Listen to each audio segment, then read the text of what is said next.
નમસ્કાર મારા વાલા ગુજરાતી મિત્રો, જાગો જોગી જાગો ચેનલમાં આપનું સ્વાગત છે.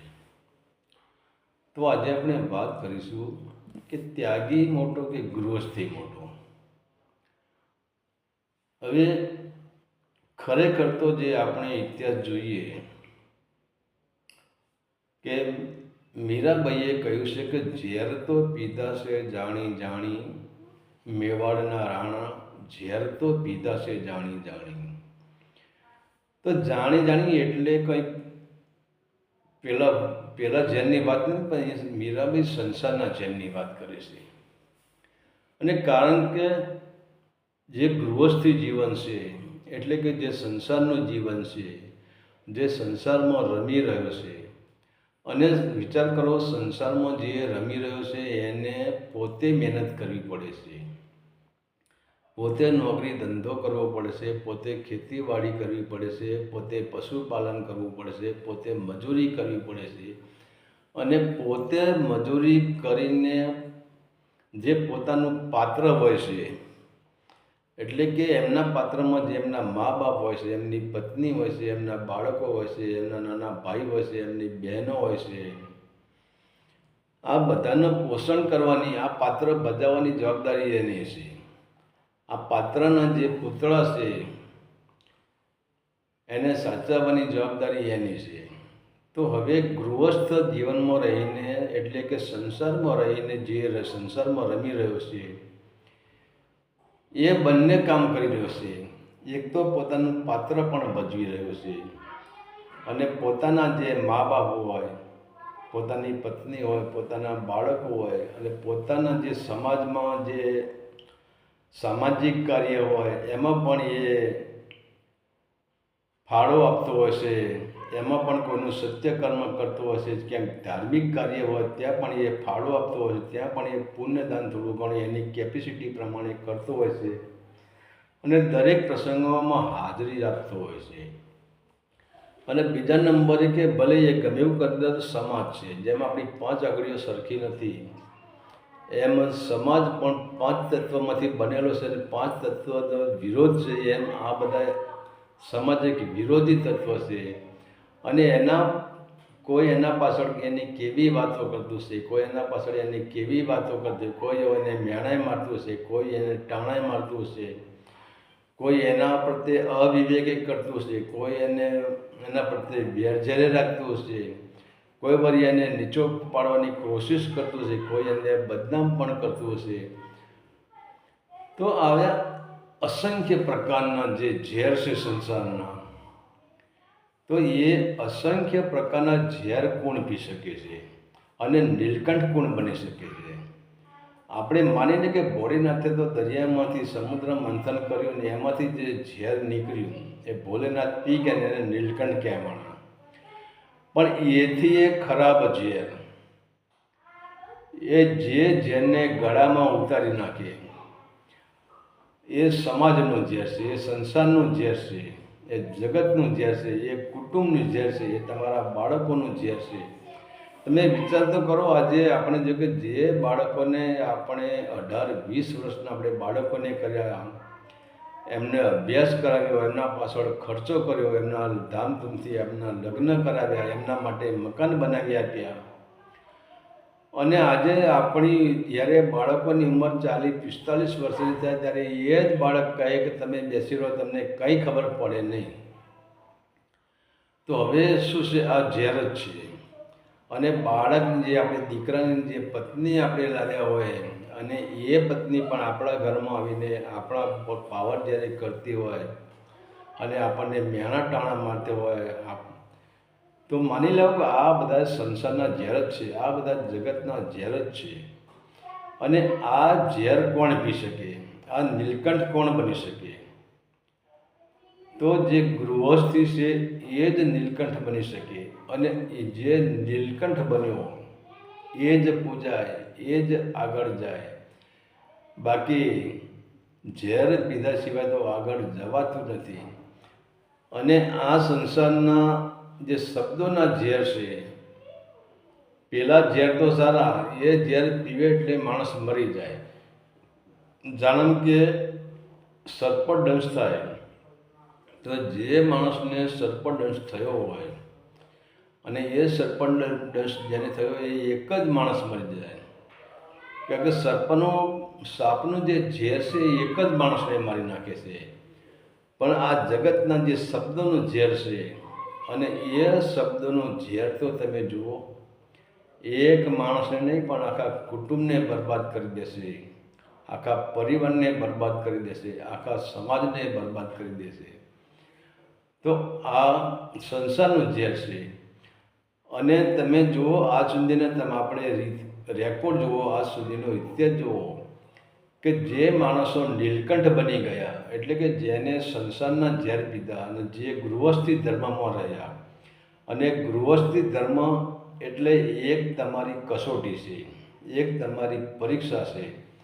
આપણે જોઈએ કે જે સોનું છે ને, સોનું જ્યારે એની ખાણમાંથી સોનું નીકળે ત્યારે સોનું હોતું નથી. સોનાની અંદર ઘણી બધી ગંદકી ભરેલી હશે, ઘણો બધો કચરો ભરેલો હશે. પણ એ જ સોનાને જ્યારે ભઠ્ઠીમાં લાવવામાં આવે છે, એ સોનાને તપાવવામાં આવે છે, અને એ સોનું જ્યારે તપે છે ત્યારે એના અંદર રહેલો તમામ પ્રકારનો કચરો બળી જાય છે, તમામ પ્રકારની ગંદકી બળી જાય છે. અને ત્યારે પછી એ 100% સોનું થાય છે. અને ત્યારે એ સોનામાં નિખાર આવે છે, ત્યારે એ સોનામાં તેજ આવે છે, અને ત્યારે જ એ સોનાની કિંમત થાય છે.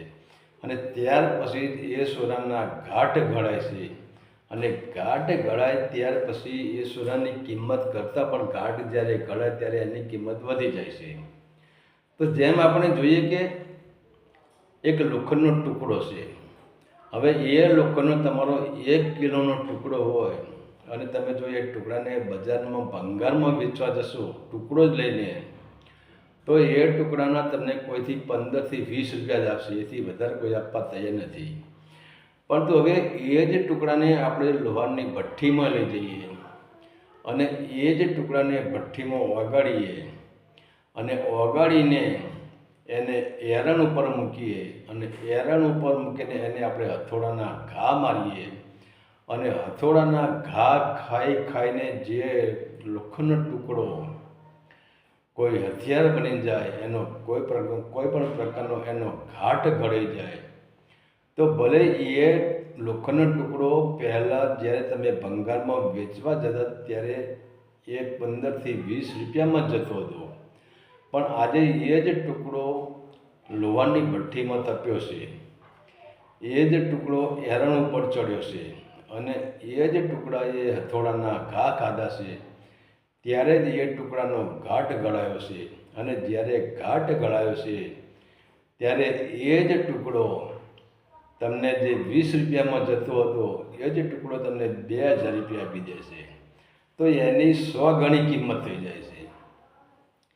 એટલે જ કહેવાય છે કે ગૃહસ્થ જીવન, આ સંસાર છે એક ભઠ્ઠી જ છે. અને ભઠ્ઠીના અંદર જે તપ્યા, અને ભઠ્ઠીના જગતની એરણ ઉપર જે ચડ્યા, અને જગતના જેને હથોડાના માર ખાધા, એનો સાહેબ ઘાટ ઘડાણો છે. બાકી જે આપણે વિચાર તો કરો, આજે ઘણા માણસો એવા છે કે જે સંસાર છોડીને ભાગી જાય છે, જે સંન્યાસી જેને આપણે કહીએ છીએ, જેને ત્યાગી કહીએ છીએ. હવે આવા ત્યાગીઓ જે સંસારની ભઠ્ઠીમાં તપ્યા જ નથી, સંસારની ભઠ્ઠીમાં તપ્યા જ નથી, ને સંસારની જે એરણ છે, જગતની એરણ છે, એ જગતની એરણ ઉપર ચડ્યા જ નથી. અને જે આ જગતના જે મેણા ટોણાના જે હથોડા છે, જે બદનામીના હથોડા છે, આવા હથોડાના ઘા જેને ખાધા જ નથી, તો પછી એનો તો ઘાટ ક્યાંથી ઘડાવવાનો.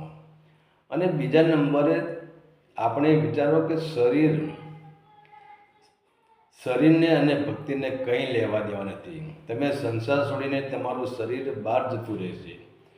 તમે એવું ના માનવું કે આપણે આ શરીરે સંસાર છોડી દીધું ને આ શરીર આપણું જંગલમાં જતું રહ્યું, આ શરીર આપણું ગુફામાં જતું રહ્યું, આ શરીર આપણું પહાડોમાં જતું રહ્યું, આપણે પહાડોમાં સંતાઈ ગયા, ગુફાઓમાં સંતાઈ ગયા. પણ તમારી અંદર, તમારા અંતકરણમાં, એટલે કે તમારા મન, બુદ્ધિ, ચિત્ત ને અહંકાર, આની અંદર જે વિષય વાસનાઓ પડી હશે એ સંસાર છોડી દેવાથી તમારી વિષય વાસનાઓ છૂટી જતી નથી. એ તમારું શરીર જ્યાં જાય ત્યાં તમારી સાથે જ આવે છે. અને બીજા નંબરે કે સંસાર છોડ્યા પછી આ માણસને શું જરૂર પડતી નથી. માણસને રહેવા માટે, તાપથી બચવા માટે, વરસાદથી બચવા માટે, ઠંડીથી બચવા માટે અને ખાવા માટે, પીવા માટે, એને ઊંઘવા માટે, એને આરામ કરવા માટે કે જંગલી જાનવરથી બચવા માટે એને સુવિધાઓ તો કરવી જ પડે છે. તો હવે વિચાર કરો કે જેને સંસાર છોડી દીધો છે, જે ત્યાગી થઈ ગયા છે, હવે ત્યાગી થઈને જંગલમાં તો ભાગી ગયા, પણ સહારો કોનો? એ લોકો સંસારીનો જ સહારો લેશે, કેમ કે સંસાર સિવાય ઉદ્ધાર જ નથી. અને બીજા નંબરે ત્યાગી થવામાં મોટું નુકસાન એ છે, આજે ત્યાગી થઈને તમે પૂરેપૂરા ત્યાગી થઈ જાઓ, ત્યાગી એટલે સંસારને ત્યાગીઓ, પણ તમારા અંદર જે વિષય વાસનાનો સંસાર ભરેલો છે, જે કામ, ક્રોધ, મદ, મોહ, લોભ, અહંકાર, રાગ, દ્વેષ, બેપણાનો, દ્વૈતભાવનો આ જે સંસાર તમારી અંદર પડ્યો છે, તો તમે બહારથી સંસાર ત્યાગ્યો, પરંતુ અંદર તો તમારી અંદર એના કરતાં ડબલ સંસાર પડ્યો છે. હવે અંદરનો આપણા અહીંયા હિન્દુ ધર્મમાં ભૂલ શું થઈ છે કે ખરેખર સંતોએ સંસાર ત્યાગવાનું તો કહ્યું જ છે, સંસારમાં રહેવાનું તો કોઈએ કહ્યું નથી તમે સંસારી બનો, પણ સંસાર ત્યાગવાનો મતલબ સંસારમાં રહીને સંસાર ત્યાગવાનો છે, એટલે સંસારના કાર્ય કરવાના છે. અને સંસારના કાર્ય કરવાથી એક વાત છે, કોઈનું ઋણાબંધન ચડતું નથી, કોઈના સામે લાંબો હાથ કરવો પડતો નથી.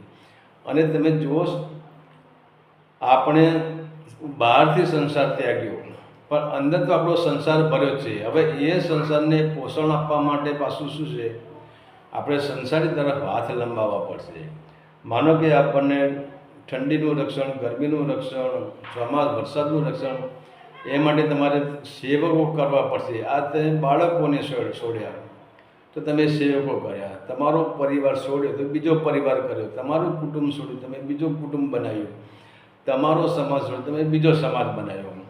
પણ સમાજ વગર તો કોઈ રહી શકતું નથી, કુટુંબ વગર તો કોઈ રહી શકતું નથી, બાળકો વગર તો કોઈ રહી શકતું નથી. ગુરુને એક જ ફાયદો. અને તમે જુઓ, મને એક ભાઈએ પ્રશ્ન પૂછ્યો, ગુરુજી સાદા માણસોને જે વીઆઈપી માણસો, જે સાધુ સંતો, એમાં કેટલો ફરક પડે?